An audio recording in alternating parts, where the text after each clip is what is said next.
마가복음 3장 13절에서 19절까지 같이 읽습니다. 또 산에 오르사 자기가 원하는 자들을 부르시니 나아온지라. 이에 12를 세우셨으니 이는 자기와 함께 있게 하시고 또 보내사 전도도 하며 귀신을 내쫓는 권능도 가지게 하려 하심이로라.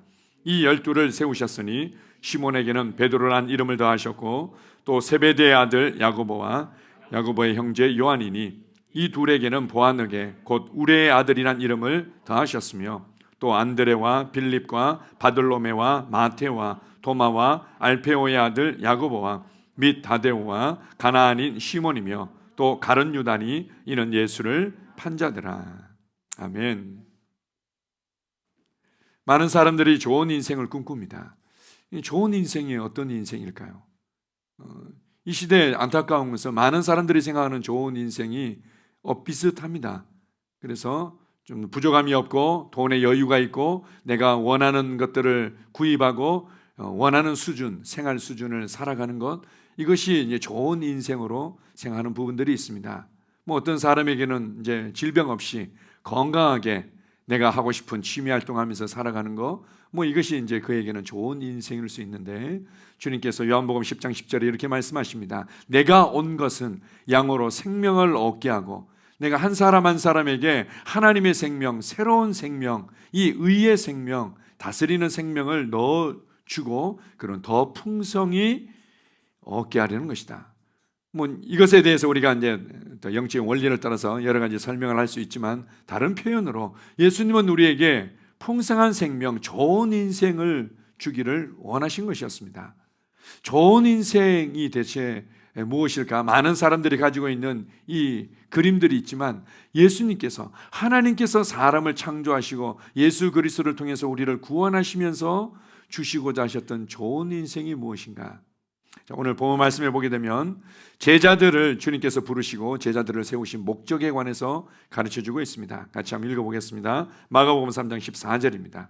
이에 12를 세우셨으니 이는 자기와 함께 있게 하시고 또 보내사 전도도 하며 귀신을 내쫓는 권능도 가지게 하려 하심이로라.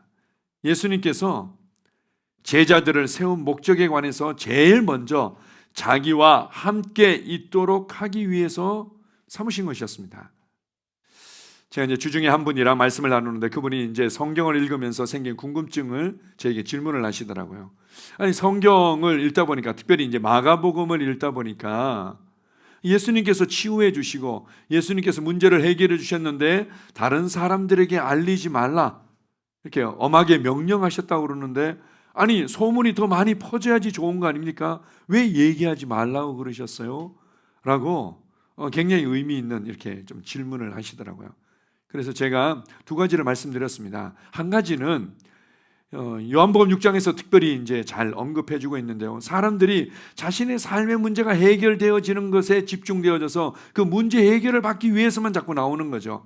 요한복음 6장에서는 사람들이 먹고 배부른 까닭에 너희가 나왔지 내가 하나님으로부터 보냄받은 구원자인 것에 대한 표적을 보고 나온 것이 아니지 않느냐, 이런 이제 언급을 하시죠. 하물며 어떤 경우에는요, 예수님께, 예수님, 저희가 부모님부터 유산을 물려받았는데요, 아니 우리 형이 유산을 더 많이 가져가고 이건 제가 볼 때는 아닌 것 같은데요, 여기에 대해서 좀 더 예수님께서 말씀 좀 해주세요. 예수님께서 누가 나를 너희의 재산을 분배하는 재판관으로 세웠느냐? 예수님께서 답답해 하셨습니다. 사람들은 자신의 문제를 해결받기 위해서 자꾸 예수님께 몰려왔을 때, 예수님은 그것이 자신이 이 땅에 살고 있는, 그리고 이 땅에 함께 주님과 동행하고 있는 이유가 아니라는 걸 알았죠. 그분은 인류를 구원하기 위한 바로 희생 제물로서 사셔야 된다는 것을 너무나 잘 알고 있었죠. 그것을 위해서 모든 걸음걸음을 걸어가셨던 것입니다. 그리고 또한 무엇보다도 예수님께서는 제자들을 얻고 제자들을 훈련시키고 제자들을 세우기 위해서 그의 모든 삶을 다 투자하셨던 거죠. 사람들이 이런 문제 저런 문제로 다 계속해서 몰려들기만 하고 제자들과 함께 할 수 있는 시간에 쫓기다 보면 결국은 예수님은 계획하셨던 좀 바른 그런 예수님의 삶을 살 수가 없었기 때문에 그렇게 하셨던 것입니다. 자, 보십시오. 예수님께서 제자들과 함께 하셨다. 우리가 이렇게 생각할 때 제자 하면 우리 항상 이제 가지고 있는 생각들은 훈련 뭐 이렇게 생각합니다. 이제 저희 교회 이제 제자로 교회인데 제자로 교회 이렇게 하면은 왠지 뭔가 아주 그냥 굉장히 강하게 이제 훈련시켜 주는 뭐 이런 어떤 인상들을 가질 수 있는데 사실은 제자는 꼭 그런 의미만 가지고 있는 것은 아닙니다. 이제 뭐 저희 교회가 좀 더 커지고 확장되다 보면 우리 이 동탄이나 화성 지역에 제자로라는 뭐 이게 도로가 생길 수도 있을 텐데 그래 제자로 1번지 뭐 제자로 2번지 뭐 이렇게 생길 수도 있을 텐데 이렇게 제자 하면은 왠지 뭔가 약간은 뭔가 더 부담, 약간은 어떤 책임감, 약간은 뭔가 좀 더 내가 더 열심히 훈련 받아야 되는데 이런 이미지가 있지만 예수님께서 제자들을 세우신 목적은 꼭 그것만은 아니었습니다. 그냥 함께 하시길 원하셨던 거죠. 왜 제자들과 함께 하기를 원하셨는가? 예수님께서 정말 살고 계신 그 좋은 인생, 지혜로운 인생, 아름다운 인생을 제자들에게 새롭게 보여주기를 원했고 그리고 제자들 안에 그것을 세워주기를 원하셨던 것입니다. 제자들이 가지고 있는 제자들 12명이 이렇게 모였지만 제자들이 가지고 있는 좋은 인생에 대한 그림들이 다 다른 거죠. 이 사람은 나는 부모님이랑 이렇게 좋은 집에서 이렇게 사는 게 좋은 인생이에요. 나는 뭐 이제 이렇게 더 많은 사람들에게 인정받고 뭔가 능력이 나타나고 이게 좋은 인생이에요. 각자 다 다른 인생들을 가지고 있었지만 예수님께서 정말 하나님께서 계획하셨고 하나님께 꿈꾸셨던 사람에게 주기를 원하신 좋은 인생이 무엇인지를 친히 보여주기 위해서 시간을 함께 하신 거죠. 그럼 제자들이 그걸 보면서 아 그렇구나 라고는 이제 스스로 안에 좋은 인생에 대한 그림이 세워지고 그것을 또한 이제 이 땅에 세워진 교회 가운데 성도들을 그렇게 돕기를 원하셨던 겁니다. 제가 이제 지난주에 우리 특별한 분이랑 제가 통화를 한 적이 있었는데요. 제가 이제 청년 대학 시절 때 제가 이제 리더로 또 팀장으로 헌신하고 섬길 때 같이 생활하셨던 자매님이셨습니다. 이제 누나였었는데요. 이제 오랫동안 거의 한 15년 넘게 연락이 안 되다가 어느 순간 이제 연결이 하여튼 돼가지고 그 우연찮게 만나게 되고 우연찮게 연결이 돼가지고는 제가 믿음의 말씀사 책들을 이제 권해드리고 이 이제 말씀에 의해서 또 이제 세워지고 교회 생활하기를 권해드렸는데 뭐 여차여차해서 이제 지속하지는 못하셨습니다. 그래서 또 이제 한참 연락이 없다가 연락이 와서 이제 교제를 하게 됐는데 제가 이렇게 이제 여쭤봤습니다. 교회 생활 어디서 하고 계신가요? 교회 생활 잘하고 계신가요? 이러니까 이제 어느 지역에서 이제 교회 생활 하고 계신다고 그러면서 이런저런 얘기를 하다 말고는 그냥 자기가 교회 생활 어디서 어떻게 하고 있다는 것을 그냥 한마디로 이제 쉽게 표현하려고 이런 표현을 하시더라고요. 신부 영성을 가르치고 신부 영성을 강조하는 교회에서 생활하고 있어요. 이런 얘기를 하시더라고요. 그러길래 아 그러시군요. 라면서 제가 그냥 이제 격려해 드릴 수도 있는데 제 마음 가운데 제가 해주고 싶은 말이 계속 생기는 거예요. 그래서 제가 이런 말씀을 드렸습니다. 우리가 정말 신랑이신 예수 그리스도의 다시 오심을 준비하기 위해서 우리 자신을 거룩하게 또 구별하고 정결하게 하고 더 주님을 뜨겁게 사랑하고 그것을 강조하고 그것을 위해서 기도 생활에 전념하고 너무 귀하고 좋은 것인데 사실은 거기에만 집중하게 되면 점점 더 우리가 안으로만 향하게 되고 우리의 삶이 변화가 더뎌지면서 정체되는 이런 것들도 경험할 수 있습니다. 왜냐하면 교회는 단지 신부로서의 모습만 가지고 있는 것이 아니라 하나님의 가족으로서의 모습을 가지고 있습니다. 하나님 아버지를 경험하고 하나님 아버지의 자녀들로서의 어떤 가족됨을 경험하는 삶이 있습니다. 그리고 또한 교회는 예수 그리스도의 그 몸으로서의 모습이 있습니다. 예수님을 머리로 해서 이 머리와 하나 되어져서 몸과 몸이 서로서로 연결되고 결합되고 서로서로를 세워주는 이 몸으로서의 경험하는 몸의 생활로서의 교회 생활이 있고 또한 이 하나님의 집이자 성전으로서 함께 건축되어져 가는 모습으로서의 교회 생활이 있습니다. 그뿐만 아니라 또한 하나님의 군대로서 훈련되어지고 그리고는 정말 삶의 현장으로 나아가서 영혼을 구원하고 복음을 전파하고 그곳에 있는 귀한 영혼들을 구원해내는 이런 군대로서 하나님과 동역하는 모습이 또한 있습니다. 자, 이렇게 균형 잡힌 그리고 동시에 우리가 함께 세워져야 될 부분들이 있는데 이것만 강조하다 보면 결국은 우리가 안으로 향하게 되고 언젠가는 우리의 삶의 부분들이나 우리의 심령 가운데 정체를 경험할 수 있습니다. 이제 이렇게 이제 권면을 드렸더니 목사님 말이 맞는 것 같아요. 저도 이제 비슷한 생각을 했었어요. 이제 이렇게 이제 고백을 하시더라고요. 그래서 교회를 조금 더 균형 잡히게 바라보시면서 교회 생활 안에서 이런 부분에 함께 좀 경험하고 성장하셨으면 좋겠습니다. 제가 이렇게 이제 권면해 드렸습니다. 마찬가지죠. 우리가 이제 제자들, 그다음에 제자 훈련 이렇게 생각하면 뭔가 이제 우리가 더 이렇게 다루어지고 훈련받을 부분들을 우리가 생각할 수 있지만 동시에 예수님은 함께하기를 원하신 거죠. 그냥 좋은 인생을 그냥 그대로 보여주고 그냥 그들이 좋은 인생을 살기를 원하셨습니다. 첫 번째로 예수님께서 생각하셨던 그 좋은 인생, 우리에게 주기를 원하셨던 그 좋은 인생이 무엇인가 하면 바로 기준이 세워진 삶이었습니다. 좋은 인생의 첫 번째 단추는 바로 기준이 세워진 삶이죠. 그것은 바로 하나님의 기준이 되고 하나님의 말씀이 기준이 되고 그래서 하나님을 경외하고 하나님의 말씀을 사랑하는 삶입니다. 제가 가끔 우리가 이제 자매들 이제 나이가 이제 들어가는 이제 자매들과 이제 교제할 때 제가 그런 얘기를 할 때가 있습니다. 간혹 이제 어떤 자매들은 그런 마음들입니다. 꼭 결혼해야 돼요. 이런 마음들이 있는 거죠. 왜냐하면 자기가 자라오면서 봤을 때 이 부모님이 그렇게 결혼해서 행복하게 사는 모습을 별로 본 적이 없는 거죠. 내 주변에 사람들도 그렇고 나의 언니도 결혼을 했는데 뭐 그렇게 결혼이 그렇게 행복해 보이지도 않고 뭐 이제 그렇습니다. 그래서 우리가 꼭 결혼을 해야 돼요? 꼭 결혼해가지고 그렇게 어렵게 살 건데 왜 그래요? 또 자녀를 키우면서도 그렇게 많은 어려움이 있는데 꼭 결혼을 해야 돼요? 누구는 보니까 결혼 안 하고도 이렇게 잘 살고 어디에 뭐 또 뭐 책이나 또 어디 뭐 이제 드라마나 뭐 이렇게 봐도 얼마든지 결혼 안 하고도 재미있게 잘 사는 것 같은데요. 우리가 이제 이렇게 접근할 때가 있죠. 그때 제가 이제 그렇게 이제 권면해 주기도 하고 또 이렇게 이제 설교 때도 이렇게 가르칩니다. 그거는 기준이 없는 삶입니다. 무엇이 기준이 되어 있습니까? 내가 느끼고 경험하고 내가 판단한 것이 기준이 되어 있고 그리고 내가 읽었던 책이 기준이 되어 있고 영화가 기준이 되어 있는 거죠. 결혼에 대해서는 이런 겁니다.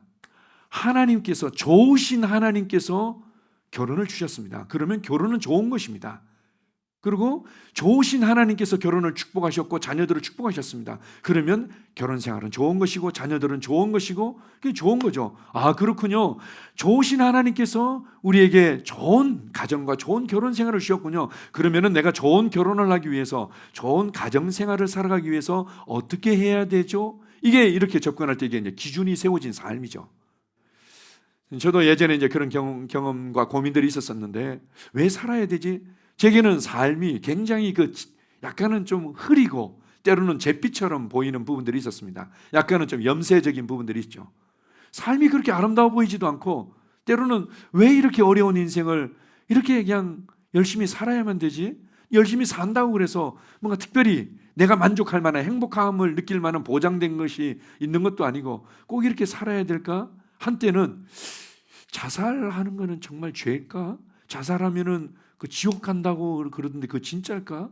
막 이런 이제 고민도 한때 한 적이 있었습니다. 왜 그렇습니까? 기준이 세워지지 않아서 그런 거죠. 내가 느끼는 거, 내가 판단하는 게 기준인 겁니다. 그래서 인생은 좋은 거야, 나쁜 거야, 인생을 살아야 될 가치가 있을까? 정말 내가 이렇게 열심히 사는 정말 이유가 있을까? 이렇게 고민하는 거죠. 기준이 세워지고 나면 이런 겁니다.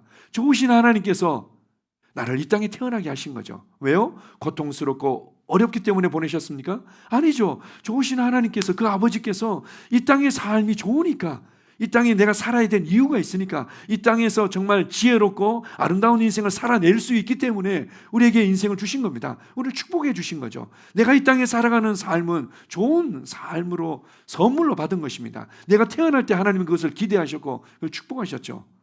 라고 믿고 그렇다면 하나님이 주신 좋은 인생, 나를 이 땅에 태어나게 하신 그 하나님의 그 아름다운 계획이 대체 뭘까요? 내가 좋은 인생을 살기 위해서 내가 어떻게 생각하고 붙잡아야 될까요? 라고 바라보는 것이 바로 기준이 세워진 삶이죠. 우리는 자녀를 키우는 것도 다 마찬가지고 우리가 직장을 얻고 또 우리가 어떤 사업을 하거나 우리의 삶의 모든 부분들이 마찬가지입니다. 왜 꼭 이렇게 되어야만 되죠? 내가 볼 때는 이런 어려움이 있는데요, 이런 연약함이 있는데요, 이렇게 해야만 되는 거 아닌가 가지고 있지만 대부분이 나의 경험과 나의 판단을 기준으로 삼고 있는 거죠. 초등학생들, 요즘 애들은 그래도 어릴 때부터 훈련을 잘 받아서 그런지 몰라도 저희 때만 해도 운동장에 한번 조회한다고 모이면은 우리가 세상 표현으로 개판 5분 전이죠. 그냥 한 애는 막 싸우고 티가 끓이고 있고, 한 녀석은 운동장 여기 뛰어다녔다가 저기 뛰어다녔다가 선생님이 빨리 모여봐라 이렇게 해도 도무지 안 됩니다. 이 제일 먼저 이제 선생님이 하는 얘기가 이제 반장이나 안 그러면 그 아이한테 기준이라고 크게 소리쳐봐 이러면 기준 이러면 자 기준을 중심으로 모이는 거야 이러면 애들이 이제 기준을 중심으로 이렇게 이제 한열 이렇게 모이면 이제 정리가 되는 거죠. 인생도 마찬가지입니다. 한번 생각해 보십시오. 얘도 기준이야. 그래서 이제 결혼 생활에 있어서는 이 판단과 이 경험이 기준이야. 자녀를 키우는 데 있어서는 이 또 내 경험과 이 책에서 본 게 이게 기준이야. 그리고 돈을 버는 데 있어서는 내가 어떤 뭐 성공한 사람의 어떤 뭐 책과 노하우와 또 뭐 드라마에서 본 게 그게 기준이야. 이러면은 이 정리가 안 되고 혼란스러운 거죠. 인생이 어려운 것은 바로 기준이 세워지지 않기 때문에 그렇습니다. 그들이 생각하는 좋은 인생은 끊임없이 여기서 뭔가 조금 된 듯 하다가 무너지고 여기서 좀 더 된 듯 하다가 무너지고 기준이 없기 때문이죠. 보십시오.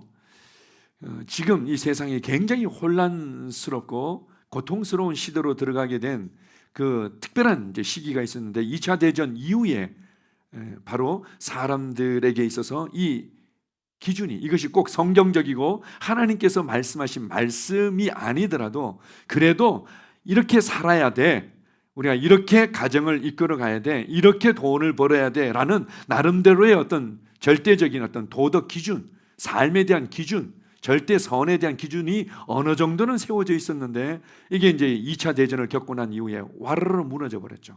다 무너지고 나니까 뭐 그 기준이 어디 있는데, 그 누가 그렇게 기준이라고 세웠는데, 그러니까 내가 너도 인정해 줄 테니까 너도 나를 인정해 줘, 너도 옳다고 해줄 테니까 나도 옳다고 해줘 라는 이런 어떤 다원주의적인 이런 이제 관점들이 들어오게 되면서 교회 생활하면서도 우리가 좀 그런 부분들이 많이 세워진 거죠. 예수님을 통해서 보여주신 것은 바로 기준이 있는 삶이었습니다. 한번 봅시다. 요한복음 12장 49절에서 50절입니다. 자, 시작. 내가 내 자의로 말한 것이 아니요 나를 보내신 아버지께서 내가 말할 것과 이를 것을 친히 명령하여 주셨으니 나는 그의 명령이 영생인 줄 아노라. 그러므로 내가 이르는 것은 내 아버지께서 내게 말씀하신 그대로니나 하시니라. 예수님의 삶 자체가 힘들고 어려운 삶이면 제자들도 그것을 기꺼이 그것을 매력적으로 느끼면서 따라오지는 않았겠죠. 예수님께서 보여주신 정말 지혜롭고 아름다운 인생의 첫 번째는 나는 하나님께서 말씀해 주신 것만, 하나님께서 보여주신 것만 행하고 말해. 우리가 이제 요한복음에 다른 말씀을 보게 되면 이런 말씀이 있습니다. 자기 스스로 말하는 자는 자기의 영광을 구하는 자다. 나는 하나님 아버지의 영광을 구하기 때문에 나는 그분의 말씀만 한다. 이런 말씀이 있습니다. 자기 스스로 말한다는 거죠. 하나님의 말씀이 말씀하고 있는 것과 다른 나의 판단과 의견을 말하는 것은 결국 자기 영광을 구하는 것이다. 이렇게 말합니다. 예수님은 스스로 말한 적이 없고 오직 하나님의 말씀을 따라서 그분이 일러주신 것을 그대로 말해내셨죠. 대표적으로 마귀의 유혹을 받았을 때도 기록되었으되. 자, 히브리서 10장 9절을 같이 읽습니다. 그 후에 말씀하시기를 하나님이여 보시옵소서 두루마리 책에 나를 가리켜 기록된 것과 같이 하나님의 뜻을 행하러 왔나이다 하셨느니라. 예수님은 하나님께서 말씀하신 그 말씀, 하나님의 뜻을 이루는 삶을 사신 것이었습니다. 자, 보십시오. 우리가 그 하나님의 계획, 하나님의 의지, 하나님의 열정, 그 하나님의 뜻을 어떻게 알 수 있어요? 가끔 우리가 그렇게 예전에 이제 기도 많이 하지 않았습니까? 하나님의 뜻이라면 이렇게 되겠죠. 하나님의 뜻이라면 뭐 잘 될 수도 있고 안 될 수도 있겠죠. 하나님의 뜻이 아니라면 뭐 안 되겠죠. 뭐 이렇게 사실은 얘기를 했었습니다. 하나님은 우리가 하나님의 뜻인지 아닌지 모르고 아리송하게 내버려 두고는 그냥 더듬으면서 신앙생활 하게끔 만들지 않았습니다. 하나님의 뜻이 글로써 정확하게 기록되어져서 전달되어진 것이 성경이고, 하나님의 뜻이, 하나님의 의지와 열정이 삶을 통해서 우리 가운데 그대로 보여진 것이 바로 예수 그리스도시고, 그리고는 바로 이러한 하나님의 뜻이 성경과 예수 그리스도를 통해서 나타났는데 이것이 우리 안에 개인적으로 계시되어지고 살아낼 수 있도록 도우시는 분이 바로 진리의 영이신 성령님이시죠. 그런 면에서 성경과 예수 그리스도와 성령님은 하나인 것입니다. 예수님은 바로 이렇게 하나님의 뜻을 보여주고 하나님의 뜻을 행하기 위해 오셨던 분입니다. 여기 이제 마태복음 4장 14절에 보게 되면 이런 말씀이 여러 군데 나오는데요. 예수님께서 가버나움에 가셔서 사셨습니다. 그때 14절은 뭐라고 얘기하냐면은 선지자 이사야의 예언을, 선지자 이사야의 글을 성취하기 위함이었더라 이렇게 말씀합니다. 그래서 이제 갈릴리에 이 어둠과 혼란과 그리고 천대받는 곳에 예수님께서 사심으로 말미암아 그 땅에 빛이 비춰졌다라는 700여 년 전에 예언했던 그 예언이 예수님을 통해서 그대로 성취되어졌다는 거죠. 우리도 마찬가지입니다. 내 삶이 하나님의 말씀을 그대로 살아내는 삶이 될 때, 하나님의 말씀을 통해서 하나님의 뜻을 발견하고 그것대로 행하는 삶이 될 때 인생이 지혜로워집니다. 인생이 정말 빛나게 됩니다. 인생이 다른 사람에게 매력적이고 영향을 끼치게 됩니다. 이게 이제 기준이 세워진 삶이죠. 예수님은 그렇게 제자들과 어떤 면에서는 24시간 함께 하면서 이렇게 기준이 세워진 삶. 예수님은 그래서 여기 갔다 저기 갔다 이것도 맞는 것 같아 저것도 맞는 것 같아 이런 게 전혀 없었죠. 그리고 그것을 제자들에게 보여주고 제자들도 그렇게 좋은 인생을 살아가고 그것을 이제 이 땅에 교회가 세워졌을 때 제자들을 통해서 성도들 한 사람 한 사람의 심령과 삶 가운데 넣어주기를 원하셨던 겁니다. 두 번째로 예수님께서 보여주셨던 좋은 인생이 있다면 그것은 바로 사랑의 교제가 있는 삶이었습니다. 다른 표현으로 관계의 풍성함을 누리는 삶이었죠. 자, 누가복음 11장 1절을 같이 한번 읽어보겠습니다. 예수께서 한 곳에서 기도하시고 마치심에 제자 중 하나가 여짜오되 주여 요한이 자기 제자들에게 기도를 가르친 것과 같이 우리에게도 가르쳐 주옵소서. 예수님께서는 항상 기도하는 모습을 제자들에게 보여주셨습니다. 그게 예수님의 삶이었죠. 예수님의 삶이었습니다. 그냥 하나님과 교제하는 거죠. 그랬더니 예수님께서 얼마나 이렇게 하나님과 그 친밀하게 교제하는 것들이 좋아 보이고 부러웠던지 이제 제자가 예수님의 기도가 끝나자마자 예수님 저희한테도 기도를 어떻게 하는지 좀 가르쳐 주세요. 제가 한번 그 예수님 영화를 본 적이 있었는데 예수님 영화가 몇 가지 종류가 있는데 그 중에 하나를 봤는데요. 제자들과 함께 여행을 하다가 이제 한 군데 이제 머물러서 이제 쉬는 동안에 예수님은 이렇게 조금 좀 떨어진 곳으로 걸어가시더라고요.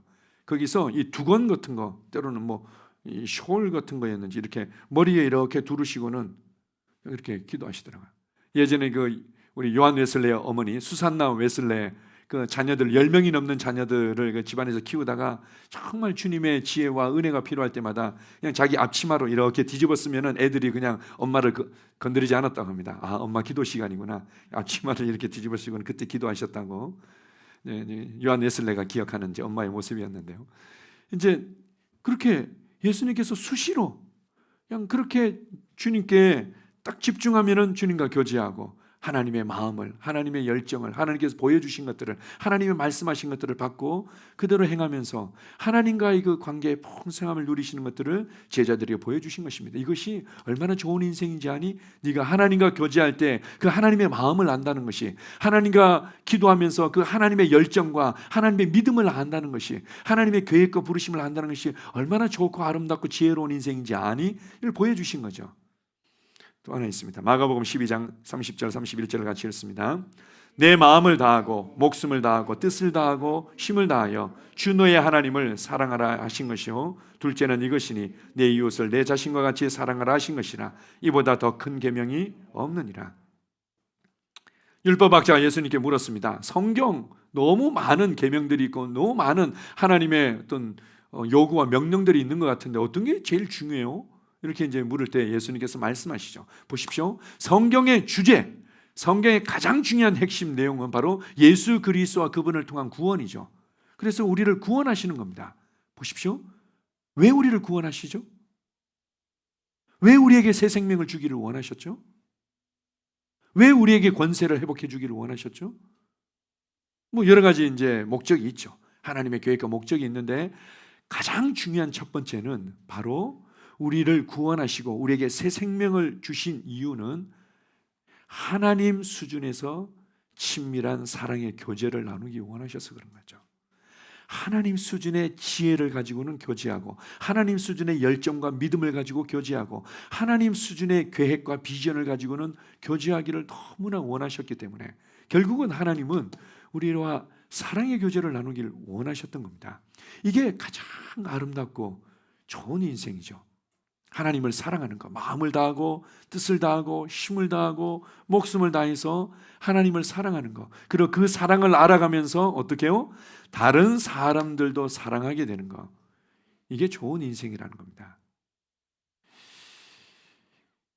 이제 예수님을 보게 되면 예수님은 제자들과 이렇게 함께 어울렸습니다. 아마 그 제자들 중에서는 정말 율법적인 그런 것들로 아주 몸에 밴 제자들도 여럿 있었죠. 열심당원도 있었고 레위인도 있었고, 이제 그들이 자기 쭈삣쭈삣하면서 따라갔던 경우들도 있었던 것 같습니다. 왜냐하면 이제 죄인들의 집에 들어가니까, 그리고 바리새인들이나 주변의 유대인들이 와 손가락질하면서 왜 그러지? 왜 죄인의 집에 가지?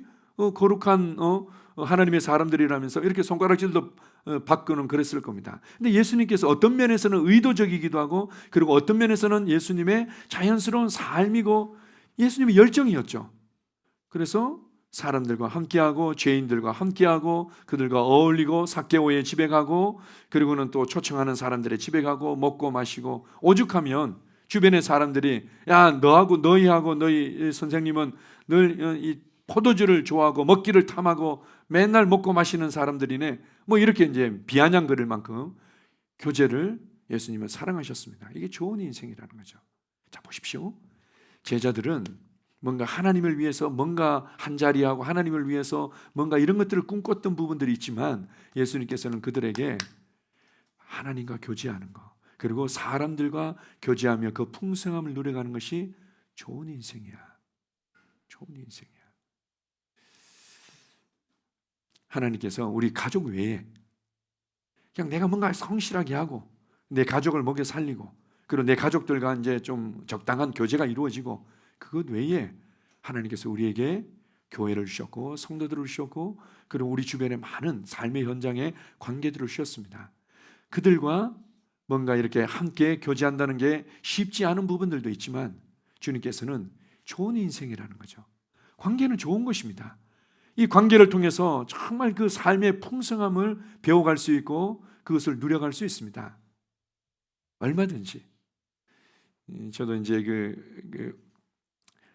우리 목회자들, 저 같은 경우도 사실은 관계가 그렇게 썩 잘하고 그렇게 늘 이렇게 사람들과 잘 어울리고 그런 성격은 아닙니다. 저도 이제 관계가 그렇게 이제 쉽게 이렇게 친해지고 이런 스타일은 아니지만, 저는 좋은 인생이 무엇인지를 저도 배워가고 있고 좋은 인생을 살아내면서 저도 훈련되어져 가고 있기 때문에, 한 목회자 보면요 그냥 그런 마음이 들어요. 제가 형님이라고 부르는 분들이 몇 분 계신데, 그냥 제가 보면 형님 잘 지내셨습니까? 이러면은 그분이 오히려 그분이 봤을 때는 이제 믿음의 말씀을 미리 아는 앞선 이제 그 사역자로서 자기가 뭔가 이제 좀 더 뭐 배울 게 있나 뭐 이런 어떤 좀 겸손한 마음으로 저를 이제 대하는 부분들이 있으신데, 제가 형님 이러면서 이제 허그하기도 하고 형님 뭐 잘 지내셨습니까? 이렇게 하기도 합니다. 뭐 제가 뭐 이렇게 너스레를 떠는 게 아니라 어떤 그분과의 관계를 통해서 저도 배울 부분들이 있고, 그냥 단지 배우기 위해서뿐만 아니라 함께 삶을 나누고 함께 그 주님과 누리면서 성장해가는 이런 변화들을 나누고, 그냥 삶을 나눌 때 우리가 누리는 그 풍성한 은혜들이 있고 함께 할 때 누리는 그 격려와 위로들이 있지 않습니까? 주님은 이것이 정말 아름다운 인생이야, 이것이 정말 좋은 인생이야 라고 제자들에게 보여주신 거죠. 제자들이 한쪽에 치우치면서 뭔가 그렇게 살아가지 못하도록 보여주셨던 것입니다. 세 번째로 봅시다. 제자들에게 보여주셨던 좋은 인생, 예수님이 보여주셨던 삶이 무엇인지, 그것은 바로 목적과 방향이 분명한 삶이었습니다. 다른 표현으로 부르심을 발견하고 이루는 삶이었죠. 마가복음 1장 37절에 39절을 같이 읽습니다. 만나서 이르되 모든 사람이 주를 찾나이다. 이르시되 우리가 다른 가까운 마을들로 가자. 거기서도 전도하리니 내가 이를 위하여 왔노라 하시고 이에 온 갈릴리에 다니시며 그들의 여러 회당에서 전도하시고 또 귀신들을 내쫓으시더라. 사람들의 어떤 그 필요들을 채워주셨습니다. 병든 자들을 고치고 난 이후에, 그리고는 이제 하룻밤이 지났는데 예수님께서는 아침 일찍 나오셔서 또 하나님과 교제하는 시간을 가지는 동안에 사람들이 찾았던 거죠. 예수님 어디 갔는지. 제자들이 이제 발견했습니다. 예수님, 사람들이 막 찾고 있습니다. 라는데 예수님이 뭐라고 말씀하시는가 하면 다른 마을도 가자. 다른 마을에도 가야만 된다. 왜냐하면 내가 이를 위해서 왔기 때문이다. 내가 이를 위해서 왔다. 예수님은 자기가 왜 사는지를 너무나 분명하게 알고 있었고, 그것 때문에 허비하는 인생, 방황하는 인생, 그냥 좌충우돌하는 인생을 살지 아니하고 그 하나님의 계획과 목적을 따라서 계속 전진하는 인생을 사셨던 거죠.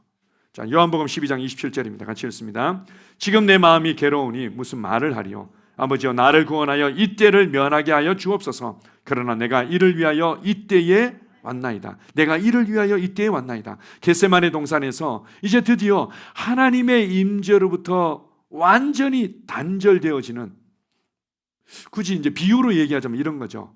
그냥 산소가 정말 이 풍성하고 호흡하기가 좋은 곳에서 산소가 하나도 없는, 그리고 아주 그냥 썩는 냄새와 유황 냄새로 가득 찬 곳으로 들어가는 그런 어떤 느낌이었죠. 예수님께서 하나님, 이 방법밖에 없습니까? 다른 방법이 얼마든지 있을 수 있지 않을까요? 그러나 나의 원대로 마옵시고 아버지의 뜻대로 되기를 원합니다 라면서 이제 이렇게 표현하십니다. 내가 이를 위하여 이때에 왔습니다. 제자들에게 뭔가 그냥 편하고 쉽고 좋고 그것만이 아니라 정말 좋은 인생이 무엇인지를 보여주시죠. 그것은 바로 나는 왜 내가 살고 있는지 알고 있어. 나는 이때에 이를 위해서 왔고 그것을 위해 살아가. 너희들도 마찬가지야. 하나님께서 너희를 위한 계획이 있어서 너희는 이 시대에 이때에 태어났고 너희를 위한 하나님의 계획이 있어. 그 일이 있어. 그것을 발견하고 그것을 위해서 살아갈 때 아름다운 인생이야. 그것이 무엇입니까? 하나님의 자녀로서, 하나님의 상속자로서 우리가 성장해 가야 되는 부분들이 있고, 또 우리가 하나님을 사랑하고 그 말씀을 살아내고 우리가 또 성장해 가는 부분들이 있죠. 그뿐만 아니라 또한 하나님의 동역자로서, 또 하나님의 대사로서 이 땅에서 영혼을 구원하고 복음을 전하며 하늘나라를 이 땅에 가져오는, 하늘나라의 통치를 이 땅에 가져오는 이런 우리를 향한 하나님의 계획과 부르심이 있고 그곳에 구체적인 나의 역할들이 있는 거죠. 그것을 발견하고 살아가는 겁니다. 이것이 아름다운 인생이죠. 우리 이제 다들 신앙생활 잘하시는 분들이 많으시니까 그렇지만 저도 이제 그 책을 읽으면서 고민했던 적이 있었습니다. 실존주의 철학자들이, 특별히 이제 예수님이나 하나님을 이제 믿지 않는 실존주의 철학자들이 삶을 자세히 관찰하고 인생을 관찰해내니까 결국 할 말이 없는 거예요. 기껏 한다는 말이 인간은 피투된 존재다, 뭐 이런 얘기를 하는 거죠. 그냥 나도 모르게 그냥 던져진 존재라는 거예요. 그냥 던져진 존재야. 이유는 없어. 그냥 눈을 떠보니까, 내가 정신 차려보니까 그냥 난 던져져 있어. 어떻게 해야 돼? 그냥 열심히 살아야지. 그냥 내가 쳇바퀴 돌듯이 살더라. 그냥 열심히 살아야 돼. 뭐 이제 뭐 이렇게 얘기하고 거기서 뭔가 의미를 찾으려고 애를 쓰죠. 우리는 그렇게 그냥 던져진 존재가 아닙니다. 하나님의 계획이 있고 목적이 있어서 이 땅에 있는 거죠. 이제 기차와 같습니다. 기차가 탈선해가지고는 엔진까지 다 꺼져버렸는데 예수님을 구원자와 주님으로 믿는 순간 바로 이 레위를 위로 올라오고 엔진에 바로 불이 들어가는 거죠. 엔진에 생명의 불이 들어가서 이제는 움직일 수 있는 기차가 된 거죠. 기차가 어디로 움직입니까? 레위를 위로 움직이는 겁니다. 나를 향한 하나님의 목적과 계획대로, 그 부르심대로 옮기게 되어 있는 거죠. 많은 사람들이 예수님 믿고 구원받았지만 여전히 내 삶은 왜 그런지 모르겠어요. 저도 예전에 참 이런 고백들을 참 왕왕했었습니다. 구원받는 건 쉬운데 예수님 믿는 건 왜 이렇게 어려운지 모르겠어요. 예수님 믿는 게 그렇게 어렵게 만드셨습니까? 아니죠. 우리가 몰라서 그런 거죠. 레위를 위로 달릴 줄 몰라가지고는 사실은 그렇게 고백했던 거죠. 마지막으로 네 번째, 제자들에게 보여주셨던 좋은 인생이 있습니다. 그것은 바로 변화와 영향력이 확장되는 섬김의 삶이었습니다. 한 사람이 변화되고 한 인생이 바뀌고 그의 가정이 변화되는 것을 보는 것, 그리고 그를 통해서 점점 복음의 신성한 영향력이 확장되도록 하는 일에 섬기는 것보다 더 좋은 인생, 지혜로운 인생은 없구나. 이걸 친히 보여주신 거죠. 자, 마가복음 10장 45절입니다. 같이 읽습니다. 인자가 온 것은 섬김을 받으려 함이 아니라 도리어 섬기려 하고 자기 목숨을 많은 사람의 대속물로 주려 함이니라. 나는 말이야 섬기기 위해서 왔어. 요한복음 13장 15절을 보게 되면 이런 장면이 있습니다. 자, 보십시오. 이제 그 6월절 마지막 이제 만찬이었죠. 일명 우리가 최후의 만찬이라고도 얘기하는데요.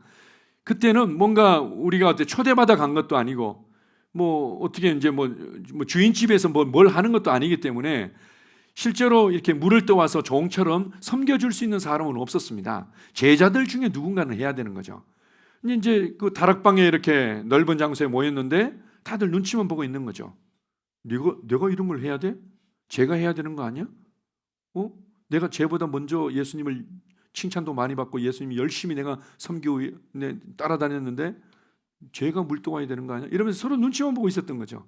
예수님께서 친히 허리를 동이시고 수건을 두르시고는 물을 떠오셔서 발을 씻겨주십니다. 제자들은 너무 당황했죠. 예수님, 제가 원했던 거 이런 거 아닌데요. 제가 해야 되는 건데 왜 예수님이 하세요?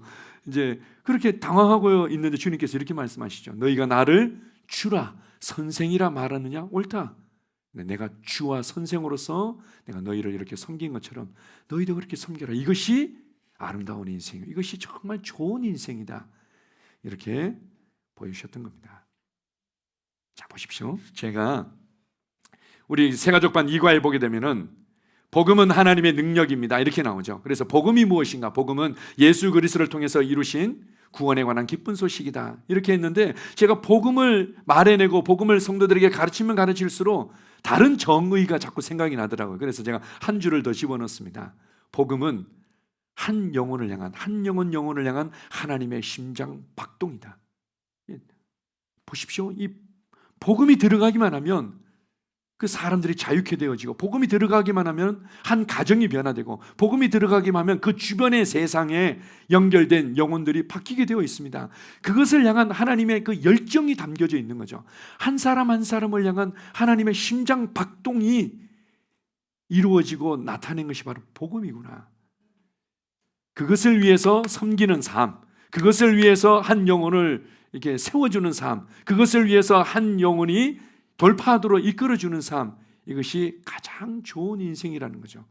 하나님께서 여러분에게 이런 좋은 인생을 주셨습니다. 예수님을 통해서 참된 좋은 인생의 그림들을 제자들에게 보여주기를 원하셨고 제자들 안에 넣어주기를 원하셨죠. 그리고 그 제자들이 이 땅에 교회가 세워졌을 때 성도 한 사람 한 사람에게 이 좋은 인생의 그림과 삶들을 넣어주기를 원하셨던 겁니다. 제가 원하는 것도 또 리더들이 원하는 것도 이거죠. 기준을 세워주기 위해서. 또 정말 이 교제가 관계의 풍성함을 누리면서 이 관계가 확장되도록 하기 위해서 계속해서 권면하고 돕고 이끌어주는 거 아닙니까? 목적과 방향이 분명한 부르심을 발견하고 이루도록 돕고 있고, 바로 한 사람의 변화만이 너무 아름답고 한 사람을 통한 영향력이 너무나 위대하기 때문에 그것을 위해 섬기는 삶이 가장 아름답다는 것들을 우리가 보여주고 싶어 하는 겁니다. 제자들에게 보여주셨던 이 좋은 인생을 여러분이 붙들고 이렇게 전진하시기 바랍니다. 아멘. 기도하겠습니다. 아버지 하나님, 제자들에게 정말 아름다운 인생, 좋은 인생이 무엇인지를 친히 보여주시고 그들 안에 그러한 좋은 인생의 그림과 능력들을 넣어주셨음을 감사합니다. 그렇습니다. 주님, 나는 주님께서 보여주신 정말 아름답고 지혜로운 삶, 좋은 인생이 무엇인지를 다시금 붙잡습니다. 제자들이 또 교회와 교회 성도들에게 보여주고 풀어내고 그들을 세워줬던 그 좋은 인생이 무엇인지를 다시금 붙잡습니다. 주님, 나는 하나님만이 나의 삶의 기준이고 하나님의 말씀만이 기준이고 하나님께서 말씀하셨기 때문에 나는 그것을 귀하게 여기고 나는 그렇게 살아갈 것입니다. 사랑의 관계와 사랑의 교제가 얼마나 풍성한지, 내게 붙여주신 사람들 한 사람 한 사람이 내게 얼마나 소중하고 귀한지를 나는 더욱더 알아갑니다. 그리고 이것이 얼마나 좋고 지혜로운 인생질을 알아갑니다. 내가 마음에 들고 또 내가 좋아하고 내 기준과 내 판단에 맞는 몇몇 사람들과 좋은 관계를 맺는 것이 아니라 내게 나의 세상에 연결되고 붙여진 많은 사람들, 그들과의 교제의 풍성함을 누리며 내게 주신 좋은 인생을 살아갈 것입니다. 또한 주님, 나를 향한 부르심이 있음을 인하여 감사합니다. 내가 이때에 이 일을 위하여 여기 있다고 고백할 수 있는 그러한 좀 더 담대하고 초점이 있는 인생을 나는 살아가기를 사모합니다. 한 사람이 변화되도록, 한 사람을 통해서 그의 세상이 변화되도록 이끌어주는 것보다, 그것을 위해 섬기는 삶보다 더 좋은 삶은 없습니다. 이 좋은 인생을 나는 갈망합니다. 이것을 나뿐만 아니라 나의 가족들에게, 나의 자녀들에게, 내 주변의 사람들에게 보여주며 그들을 그렇게 이끌어주며 살아갈 것입니다. 좋은 인생을 주신 주님 감사합니다. 예수님 이름으로 기도합니다. 아멘.